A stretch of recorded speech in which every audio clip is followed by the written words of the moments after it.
నమస్కారం. It's UTV ప్రేక్షకులకు స్వాగతం. నేను మీ డాక్టర్ శృతి.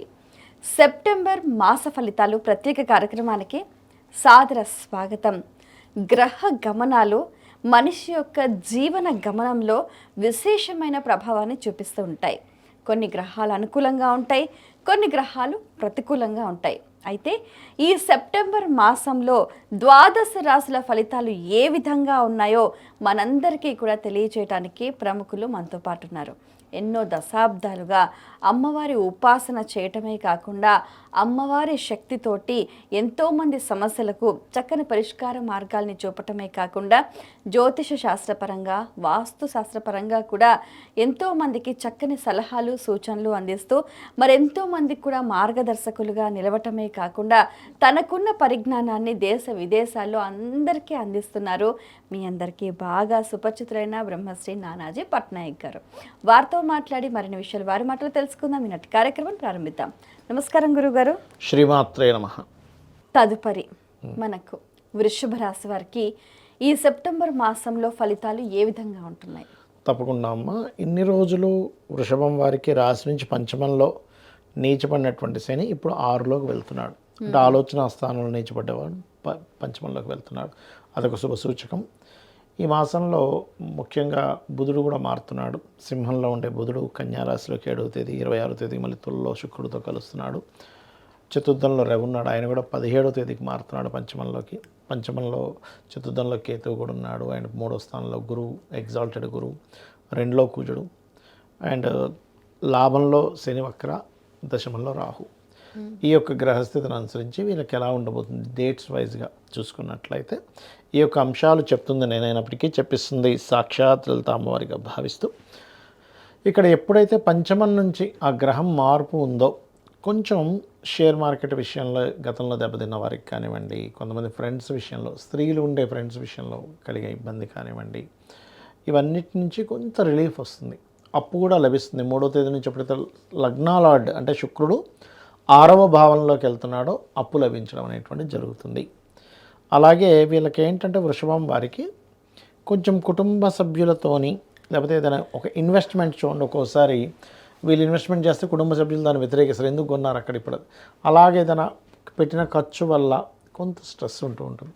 కాకపోతే 3లో గురువు ఎగ్జాల్టెడ్ పొజిషన్లో ఉన్నాడు కాబట్టి కొంచెం గతంలో ఏర్పడిన కొన్ని డిస్టర్బెన్సెస్, డిస్ప్యూట్స్ అన్నదమ్ములతో కావచ్చు, వాళ్ళతో ఏర్పడినటువంటిది క్లియర్ చేసుకోవడానికి అనుకూలంగా ఉంది ఇప్పుడు. కాకపోతే మరలా కొంచెం 19వ తేదీ ఎప్పుడైతే కుజుడు అక్కడికి వెళ్తాడో అక్కడ కొంత ఘర్షణ వాతావరణం ఉంది 19 నుంచి కంటిన్యూస్గా చూసుకుంటే. వీళ్ళు ఏదైనా ప్రాపర్టీ కొనుగోలు చేయాలంటే 17 లోపలే కొనుగోలు చేయడం మంచిది వీరికి. 17 తర్వాత ఏంటంటే రవి మారిపోతాడు, సింగిల్ కేతు ఉంటాడు, that is not good sign. అదేవిధంగా సంతానం కోసం ప్రయత్నం చేసేటువంటి వారికి పర్టికులర్గా 19 నుంచి 26వ తేదీ వరకు చాలా అనుకూలంగా ఉంది వృషభం వారికి. విదేశీ ఉద్యోగ యోగాలు, ఏఐ రిలేటెడ్ సంబంధించిన కోర్సెస్ చేసే వారికి ఉద్యోగ యోగాలు, సాఫ్ట్వేర్ రంగాల్లో ఉండేటువంటి వారికి ఉద్యోగ యోగాలు బ్రహ్మాండంగా ఉన్నాయి చెప్పాలంటే. వీళ్ళకి కొంచెం సంబంధాలు కుదరడం కూడా 19 తర్వాత బాగా కుదురుతాయి. అయితే ఇందులో 1, 2, 29, 30 తేదీలు పర్టికులర్గా కొంచెం ఖర్చులు, ఎమోషన్గా కొన్ని ఖర్చు పెట్టడం అనేటువంటిది చూపిస్తుంది చెప్పాలంటే. అండ్ అదేవిధంగా కాస్త వీళ్ళకి 3, 4 తేదీలు వివాహ ప్రయత్నాలు సఫలీకృతం అవుతాయి. 5, 6 తేదీలు కనుక చూసుకున్నట్లయితే కొంచెం అంటే ఒక్కొక్కసారి అగ్రెసివ్ నేచర్ వల్ల కుటుంబ సభ్యులతో ఉండే ఇవి కొంచెం స్ట్రెస్కి గురవుతుంది కాబట్టి జాగ్రత్తగా ఉండాలి. అదేవిధంగా 7, 8, 9 తేదీలు కూడా వీళ్ళకి అంటే ఏదైనా ఒక అగ్రిమెంట్ చేసుకోవడానికి, మాట్లాడుకోవడానికి చాలా బాగుంది చెప్పాలంటే. 10, 11 తేదీలు ఎట్టి పరిస్థితుల్లో వీరు ప్రాపర్టీస్ తీసుకోకూడదు. తల్లిగారి ఆరోగ్య విషయంలో కూడా జాగ్రత్తగా ఉండాలి. అదేవిధంగా కొంచెం స్త్రీలతోని అప్పుల విషయంలోని ఈజీగా వస్తాయి కానీ కొంచెం ఆ స్త్రీలతో అనవసరంగా మిస్కమ్యూనికేషన్స్ అయ్యే ఛాన్స్ ఉంది పర్టికులర్గా 14, 15 తేదీలు. ఇక ఒక్కోసారి చూడండి, మనం ఎవరో ఏదో మనకి ఉద్యోగం ఇప్పిస్తాను, డబ్బులు కట్టండి అంటూ ఉంటారు. అలాంటి సంఘటన కొంతమందికి జరుగుతూ ఉంటుంది వాళ్ళ లైఫ్లో. అది పర్టికులర్గా ఈ లగ్నం ఈ రాశి వారికి వృషభం వారికి 24, 25 తేదీలు జాగ్రత్తగా ఉండాలి. ఇక 26, 27, 28 తేదీలు వీళ్ళకి కొంచెం అంటే పార్ట్నర్షిప్స్ విషయంలోనే, వివాహం విషయంలో ఈ తేదీలు కూడా అనుకూలంగా ఉంది చెప్పాలంటే. ఇక వీళ్ళు ఎక్కువగా విష్ణు సహస్రనామాలు చేసుకోవడము ఇలాంటివి చేసుకుంటే మంచిది. ఏదైనప్పటికీ కూడా కొంచెం 19వ తేదీ వరకు కూడా వీళ్ళకి కొంచెం అంటే ముఖ్యంగా ఈ కుజుడు దృష్టి ఉంది కాబట్టి పంచమం మీద షేర్ మార్కెట్ ఫ్రెండ్స్తో అనవసరం గొడవలు వస్తూ ఉంటాయి. కాబట్టి ఈ యొక్క విషయంలో జాగ్రత్తగా ఉంటూ విష్ణు సహస్రనామాలు ఎంత చేసుకుంటే అంతే మంచిది.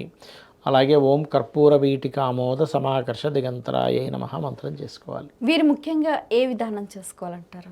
వీళ్ళు దానం అంటేనమ్మా ఉలవలు దానం ఇవ్వడం చాలా మంచిది. ఉలవలు అండ్ నువ్వులు ఇస్తే చాలా మంచిది. ఓవరాల్గా చూసుకుంటే ద్వాదశ రాశుల ఫలితాలు చాలా చక్కగా, అంటే ఈ సెప్టెంబర్ మాసంలో 5 గ్రహాలు మారటం వల్ల విశేషంగా ప్రతి ఒక్క రాశికి ఏదో రకమైన లాభం ఉంది, జాగ్రత్త ఉంది, జాగ్రత్తలు ఉన్నాయి, లాభాలు ఉన్నాయి.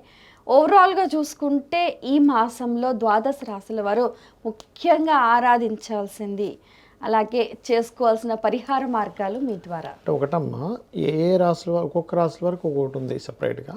బట్ అందరూ చేసుకోవాలి, వాళ్ళకి జాతకం తెలియదు, ఏమీ తెలియదు అనుకునేటువంటి వారు చండీ చేసుకుంటే మంచిది, దుర్గా అష్టోత్తరం చేసుకుంటే మంచిది, ఇవి చేసుకోవాలి. అదే మీరన్నట్టుగా ఇప్పుడు రాసులు నక్షత్రాలు తెలిసిన వాళ్ళైతే ఇవి పాటిస్తారు. కొంతమందికి ఏవి వివరాలు కరెక్ట్గా ఉండవు అన్నమాట. అవునండి. సో అలాంటి వాళ్ళు ఇప్పుడు దుర్గా ఒకటి ఆరాధన చేసుకుంటారు, దుర్గా చండీ చేసుకోవడం, దుర్గా నామం చేసుకోవడం, రెగ్యులర్గా ఆలయాలకు వెళ్ళడం. ఇప్పుడు కొంతమంది చూడండి వాళ్ళకి జాతకాలు ఏం తెలియవు. అలాంటి వాళ్ళు ఏంటంటే కనీసం ఉన్న వాస్తు అయినా సరే సరైన వాస్తు ఇంట్లో ఉంటే అది, ఎందుకంటే జాతకం బట్టి ఓన్లీ పేరు బట్టి డైరెక్షన్ వస్తుంది, జాతకం అక్కర్లేదు అక్కడ. అవును. కాకపోతే ఏంటంటే ఉన్న ఇల్లు కరెక్ట్ పదంలో పడ్డ ఇల్లు, సరిగ్గా సింహద్వారం బాగున్న ఇల్లు, లోపల టాయిలెట్స్ ఏదైనా ఉంటే బ్లాకర్స్ అంటే అక్కడ ఆ రెమెడీ చేసుకోవడం, అలా గనక ఉన్నట్లయితే బాగుంటుంది. ఇంకోటి ఏంటంటే మనకి ముందుగానే సిమ్టమ్స్ తెలుస్తుంటాయి జాతకం లేకపోయినా.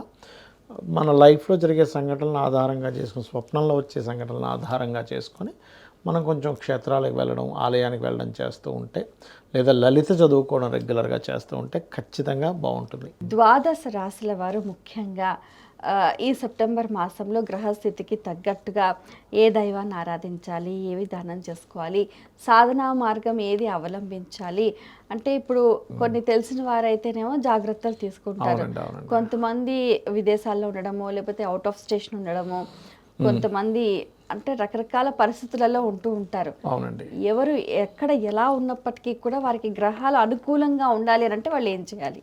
ఒకటేనండి, ఇప్పుడు కూడా క్షేత్ర దర్శనం అనేది చాలా మంచిది. ఇప్పుడు మేషం నుంచి మీనం వరకు తీసుకుంటే మేషం వారు ఎక్కువ దత్తాత్రేయ క్షేత్రాలకు వెళ్ళడం మంచిది, లేదా 9వ స్థానంలో ఏదైనా గ్రహం ఉందో చూసుకోవాలి, ఆ క్షేత్రాలకు వెళ్తే కూడా మంచిది.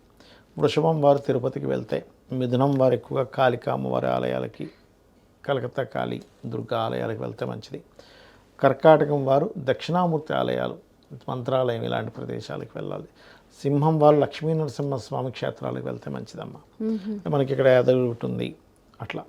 అండ్ అదేవిధంగా మనకి చూసుకున్నట్లయితే కన్యవారికి వీళ్ళు ఎక్కువగా లక్ష్మీదేవి క్షేత్రాలు, లేకపోతే కంచి కామాక్షి, మధుర మీనాక్షి లాంటి క్షేత్రాలకు వెళ్తే చాలా మంచిది.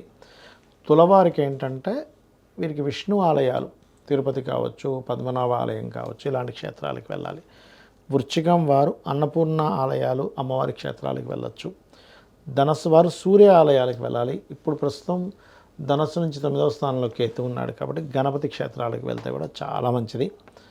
ఇక మకరం వారికి కనుక చూసుకుంటే ఇక్కడ పర్టికులర్గా 9వ భావంలో బుధగ్రహం అంటే బుధుడు అవుతున్నాడు కాబట్టి వీరు కూడా విష్ణు ఆలయాలు, తిరుపతికి వెళ్తే చాలా మంచిది. కుంభం వారు అమ్మవారి క్షేత్రాలు, మీనం వారికి సుబ్రహ్మణ్యేశ్వర స్వామి క్షేత్రాలకు వెళ్తే చాలా మంచిది. అక్కడికి వెళ్ళి కనీసం ఒక 3 రోజులు 3 రాత్రులు నిద్ర చేస్తే చాలా మంచిది చెప్పాలంటే వీరికి. అక్కడ ముఖ్యంగా ఏంటంటే అక్కడ ఉన్నంతసేపు కూడా దైవనామస్మరణ చేస్తూ ఉన్నట్లయితే వాళ్ళ జాతచక్రం తెలిసినా తెలియకపోయినా ఎలాగున్నా ఆ క్షేత్ర బలం వల్ల వాళ్ళకు కొంత బలం అనేటువంటిది రావటం జరుగుతుంది. చాలా సంతోషం అండి. మీ అమూల్యమైన సమయాన్ని కేటాయించి ఎన్నో విషయాలు వివరంగా మాకు తెలియజేసినందుకు ధన్యవాదాలు. శ్రీమాత్రే నమః. వీక్షించారు కదండి, ఇది ఇవాల్టి మన సెప్టెంబర్ మాస ఫలితాలు. గురుగారు చెప్పినట్టుగా ద్వాదశ రాశుల వారు ఆ రకమైన పరిహారాలని చేసుకుంటూ, పదార్థాలు దానం చేసుకుంటూ, దైవ దర్శనం చేసుకొని చక్కటి గ్రహ అనుకూలతను పొంది విజయాలు సాధిస్తారని మనస్ఫూర్తిగా ఆకాంక్షిస్తూ మరో కార్యక్రమంలో మళ్ళీ కలుసుకుందాం. అంతవరకు సెలవు, నమస్కారం.